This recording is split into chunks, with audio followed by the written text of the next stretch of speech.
बिस्मिल्लाहिर्रहमानिर्रहीम। आज के इस वीडियो के अंदर हम जेनिटल सिस्टम और ब्रेस्ट की रिवीजन करने वाले हैं। तो स्टार्ट करते हैं मेल जेनिटल ट्रैक से। नंबर 1 क्लिनिकल कंडीशन है hypospadias. Hypospadias means opening of urethra on the ventral और इंफीरियर सरफेस ऑफ पीनस, और ये यूरिथ्रल फोल्ड के क्लोज ना होने की वजह से होती है। ओके, तो ये आपने देख लेना है। अब हम चलते हैं एपिस्पीडिया की तरफ। What is एपिस्पीडिया? एपिस्पीडिया के अंदर जो ओपनिंग होती है, यूरिथ्रल ओपनिंग होती है, ये वेंट्रल सरफेस पर नहीं होती बल्कि डोर्सल सरफेस पे होती है। ओके, यहाँ पे मिस्टेक हुई हुई है, यहाँ पे वेंट्रल लिखा हुआ है बल्कि यहाँ पे डोर्सल सरफेस आना चाहिए था। ओके, और जो एपिस्पीडिया होता है ये faulty position of genital tubercle की वजह से होता है। ये ब्लैडर की एक्सट्रॉफी के साथ और अनडिसेंडेड टेस्टिस के साथ एसोसिएटेड होता है। ओके, नेक्स्ट है ट्यूमर ऑफ पीनस। तो जो पीनस के जो ट्यूमर है दो टाइप की है, बिनाइन और मेलिग्नेंट। जो बिनाइन है वो है कोंडाइलोमा एक्यूमिनेटम, और मेलिग्नेंट है इन्वेसिव कार्सिनोमा, कार्सिनोमा इन साइटू। तो जो कोंडाइलोमा एक्यूमिनेटम है ऐसा बिनाइन ट्यूमर है जो कि ह्यूमन पैपिलोमा वायरस 6 और 11 की वजह से होता है। यहाँ पर कोइलोसाइटोसिस देखने को मिलता है जो कि एचपीवी की वजह से होता है। अब कोइलोसाइटोसिस क्या होता है? कोइलोसाइटोसिस का मतलब है कि जो सुपरफिशियल प्रिकल सेल लेयर होती है एपिथेलियल सेल की, तो वो इन्फेक्शन के बाद वैक्यूलाइजेशन को शो करती है, वैक्यूल्स बनना शुरू हो जाते हैं। The clear vacuolisation of superficial prickle cell layer of epithelium is called koilocytosis. Carcinoma in situ का मतलब है कि जो साइटोलॉजिकल चेंजेस है एपिथेलियम पे कन्फाइंड है with no evidence of invasion etcetera. Okay, अब हम थोड़ा सा आ जाते हैं इधर आ जाते हैं। अब इनको प्री कैंसरस लीजन्स भी कहते हैं। अब ये ह्यूमन पैपिलोमा वायरस 16 के साथ एसोसिएटेड होती है। ओके, अब इसकी जो एग्जांपल है वो बोवन डिजीज़ है, एरिथ्रोप्लेजिया ऑफ क्वायरेट है, जबकि बोवनाइड पेपिलोसिस भी इसमें आ जाती है। नेक्स्ट कैटेगरी है हमारी स्क्वेमस सेल कार्सिनोमा। ओके, तो जो स्क्वेमस सेल कार्सिनोमा है ये सिगरेट स्मोकिंग के साथ HPV-16 की वजह से होता है। ओके, 16, 18, 31, 33 ये आपने पढ़ा होगा इसके अंदर सर्वाइकल कैंसर के अंदर। ओके, जो स्क्वेमस सेल कार्सिनोमा होता है पैपिलरी प्रोजेक्शन की तरह इन्वेट करता होता है। यहाँ पर आपको डिफरेंशिएशन भी देखने को मिलती है। अब इसका जो वेरिएंट है उसको विरोकस कार्सिनोमा कहते हैं, जिसको जाइंट कोंडाइलोमा वगैरह कहते हैं। ये अंडरलाइंग टिश्यू को इन्वेट करता होता है along a broad front. Okay, ठीक हो गया। स्क्वेमस सेल कार्सिनोमा की जो रिस्क है उसको रिड्यूस करने के लिए हम सर्कमसिजन करते हैं, that is why this is rare in Muslim. और जो उसका वेरिएंट होता है well differentiated variant of squamous cell carcinoma, this is called Buschke Lowenstein tumour. Okay, next है टेस्टिस और एपिडिडिमस। जो टेस्टिस होता है इसमें इंक्रीज रिस्क ऑफ मैलिग्नेंसी देखने को मिलती है। जो मैलिग्नेंसी होती है वो अनडिसेंडेड टेस्टिस में देखने को मिलती है, ये एब्डोमेन में होते हैं, खासतौर पर सेमिनोमा होता है। अब जो क्रिप्टोरकाइटिज्म होता है राइट साइड पे ज़्यादा इन्वॉल्व करता है। टेस्टिकुलर डिसेंट के दो फेज होते हैं, number 1 trans abdominal phase, number 2 inguinoscrotal phase. अब जो ट्रांस एब्डोमिनल फेज होता है मुलेरियन इनहिबिटिंग सब्सटेंस कंट्रोल करता है, जबकि इंग्वाइनो सक्रोटल फेज एंड्रोजन डिपेंडेंट होता है। ये एंड्रोजन से जो एंड्रोजन इंड्यूस रिलीज होती है calcitonin gene related peptide from the genitofemoral nerve, यानी जो एंड्रोजन्स होते हैं वो करते क्या है, वो CGRP को रिलीज करवा देते हैं, जिसकी वजह से इनग्वाइनो सक्रोटल फेज होता है, जबकि trans abdominal phase Mullerian inhibiting substance से होता है। ग्रोसली देखा जाए टेस्टिस छोटे होते हैं, ब्राउन एट्रोफिक होते हैं। माइक्रोस्कोपिकली देखा जाए तो थिक एंड बेसमेंट मेम्ब्रेन होती है। लेडेक्स सेल स्पेयर्ड होते हैं, काफ़ी कम हो जाते हैं। सर्टोली सेल की प्रोलिफरेशन वगैरह देखने को मिल जाती है। और कहते हैं कि यहाँ पे जो कैंसर होता है वो कॉन्ट्रालैटरल में भी देखने को मिल सकता होता है। ओके, अब जो ऑर्गियोपैक्सी होती है तकरीबन 2 साल से पहले करनी होती है, इससे पहले कि हिस्टोलॉजिकल डिटोरिएशन आ जाए, लेकिन फिर भी फर्टिलिटी को ठीक नहीं कर सकता, और ऑर्गियोपैक्सी से भी मैलिग्नेंसी ठीक नहीं होती। ओके, जो क्रिप्टोरकाइटिज्म होता है ये ट्राइसोमी 13। अब ट्राइसोमी 13 कौन सी होती है? ओके, तो वो होती है पैटियो सिंड्रोम, और जेनिटो यूरिनरी मैलफॉर्मेशन के साथ होता है, खासतौर पर डाइथाइलस्टिलबेस्टिरोल के एक्सपोजर की वजह से होता है। और जो एक्टोपिक साइट की जो मोस्ट कॉमन साइट होती है एक्टोपिक टेस्टिस की, वो सुपरफिशियल इंग्वानल पाउच होता है। एक्टोपिक टेस्टिस का मतलब है कि जो टेस्टिस अब नॉर्मल पाथवे से डेविएट कर गया है। ओके, बाकी स्क्रोटल स्वेलिंग और इन्फ्लेमेशन की वजह से हो सकती है। और एक साइन है Prehn sign. Prehn sign का मतलब जब स्क्रोटल सैक को मैन्युअली लिफ्ट करती है तो टॉर्शन में पेन होता है, लेकिन ऑर्काइटस में पेन नहीं होता। ओके, तो अगर आप मैन्युअली लिफ्ट करें और आपको पेन देखने को मिले तो उसका मतलब टॉर्शन है, और पेन कम हो जाए तो उसका मतलब ऑर्काइटिस है। ओके, अब जो नॉन स्पेसिफिक इन्फ्लेमेशन होती है लाइक 35 से नीचे, तो वो होती है क्लैमिडिया ट्रैकोमेटस या निजेरिया गोनोरिया से, लेकिन 35 से जो ऊपर होता है ये ई कोलाई या सूडोमोनास की वजह से होता है।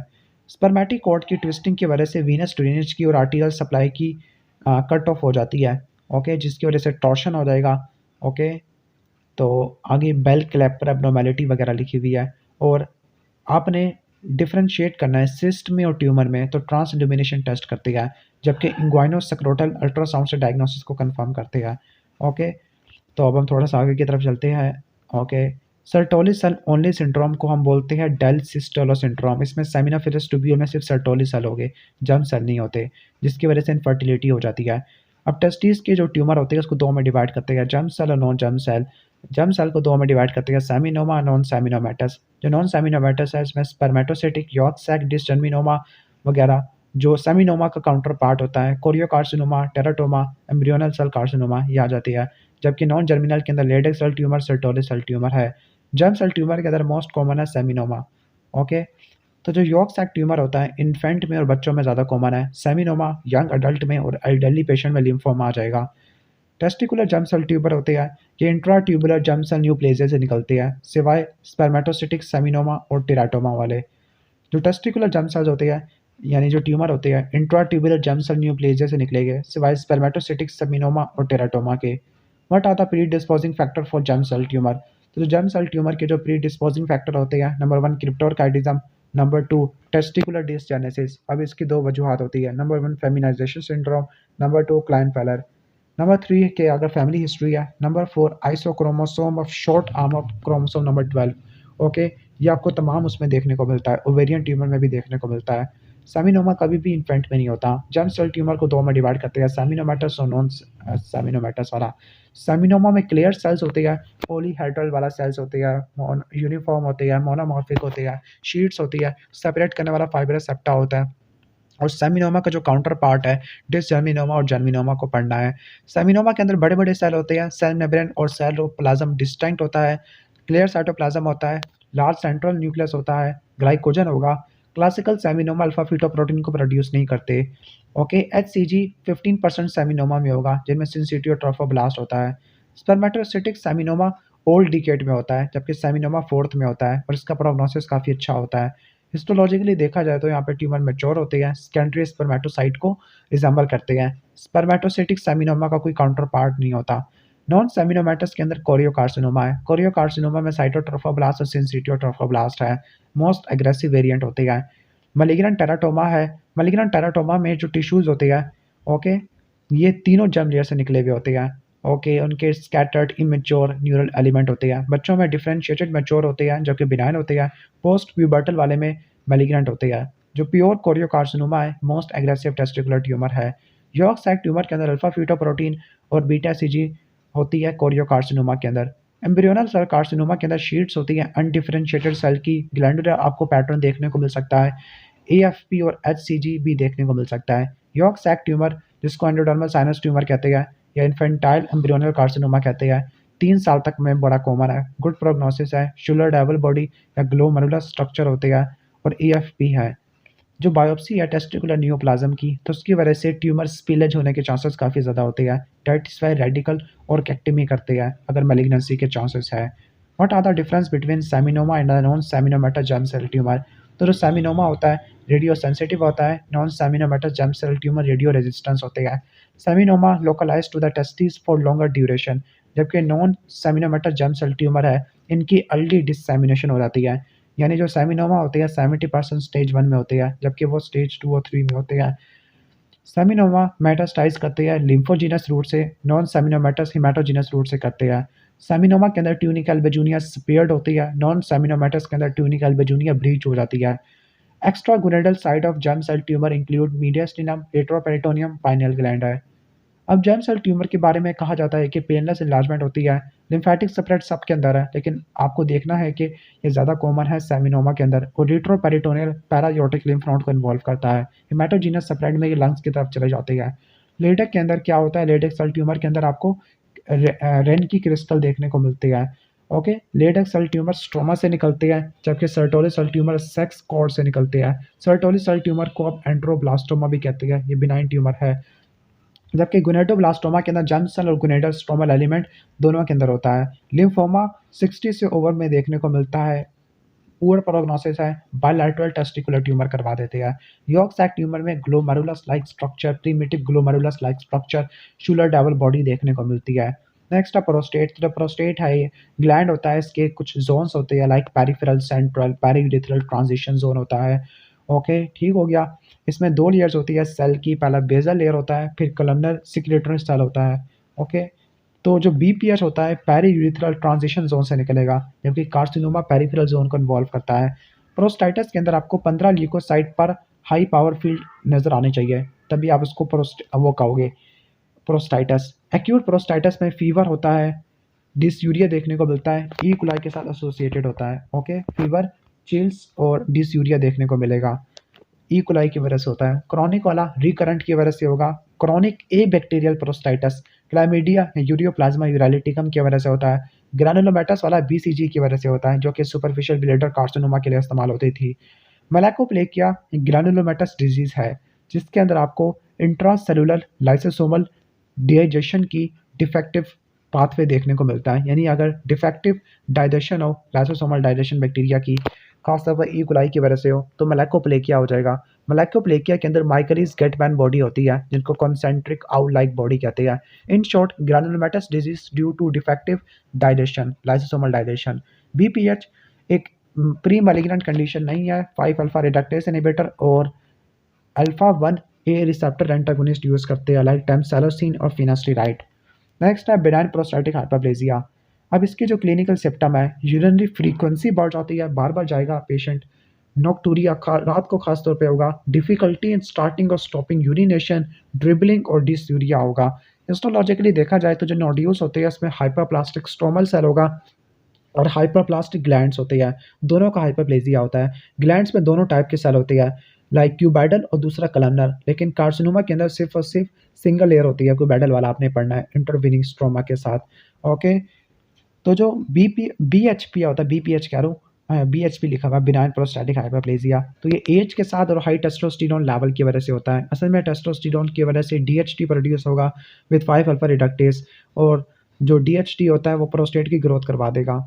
इसके अलावा जो क्लिनिकल सिम्टम होते हैं वो स्मूथ मसल मीडिएटेड कॉन्ट्रैक्शन की वजह से होते हैं, दैट इज़ वाई हम दोनों ड्रग यूज़ करते हैं। कभी कभार ऐसा होता है कि जो नोडुलर इन्लार्जमेंट होती है ये फ्लोर ऑफ यूरिथ्रा के अंदर चली जाती है, this is called medium lobe hypertrophy.